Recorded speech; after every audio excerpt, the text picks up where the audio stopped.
حیدرآباد کے نوجوانوں اور ہیومن کیئر ویلفیئر آرگنائزیشن اور I1 حیدرآباد کے اشتراک سے حیدرآباد کے تمام یوتھ آرگنائزیشنز نے حیدرآباد کی تاریخ کے سب سے وسیع افطار دسترخوان بنام فلسطین و کشمیر جامع مسجد اللہ ولی تا خدا حافظ بورڈ تک سجایا، جس میں افطار کے ساتھ ساتھ دودھ کا شربت اور چکن بریانی کا اہتمام کیا گیا، جو کہ طویل دورانی تک جاری رہا۔ چیئرمین ضلعی پولیس امن committee Imran Khan Sarwardi, Rabab Faisal Siddiqui, Khawar Khan, Mohsin Khan, Junaid Dahri, Jindal Abbasi, human care welfare organization کے چیئرمین سفیان علی صدیقی، تعلقہ لطیف آباد کے چیئرمین شبیر احمد عباسی، صدر وسیم الدین قاضی، ایان قاضی، ایشان قاضی اور دیگر ممبران کے ساتھ اس کار خیر میں اپنا خصوصی کردار ادا کرتے ہوئے اقوام متحدہ کو یہ پیغام دیا کہ امت مسلمہ ایک پرامن قوم ہے جو پرامن طریقے سے اپنا احتجاج ریکارڈ کروانا جانتے ہیں، مگر عالمی برادری اگر اس ظلم و بربریت پر خاموشی اختیار کیے رکھی ہیں تو یاد رہے تلوار مسلمان کا زیور ہے اور جہاد و شہادت ہمارا جذبہ۔ الرحمن الرحیم، یقیناً آج آپ دیکھ رہے ہیں اس وقت شاعرہ لطیف آباد پر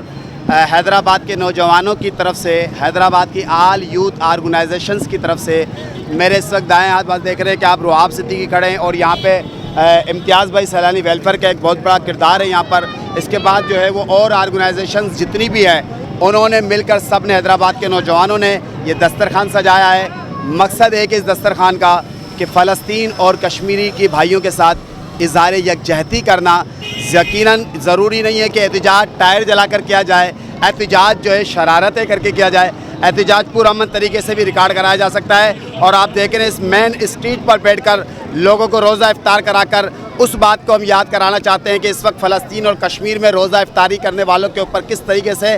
ظلم اور بربریت کی جا رہی ہے۔ یہاں پر حیدرآباد کے نوجوانوں نے محسوس کیا اس درد کو اور ہم نے یہاں پر یہ اہتمام کیا ہے۔ حیدرآباد کی مکمل یوتھ، نوجوان، پروفیسر، ڈاکٹر، سماجی، سرکاری، غیر سرکاری، یہاں پر میڈیا سمیت تمام افراد موجود ہیں اور سب اس دسترخوان کو اوپر مدینے کا دسترخوان سمجھ کے، کیونکہ میں ہر رمضان مدینے ہوتا ہوں، یہاں ہوتا نہیں ہوں، وہاں پر اس طرح کی رونقیں ہوتی ہیں اور وہاں پہ جس کا دل چاہتا ہے وہ اپنے دسترخوان پہ جو چاہتا ہے لا کے سامان رکھتا ہے۔ ہم نے خود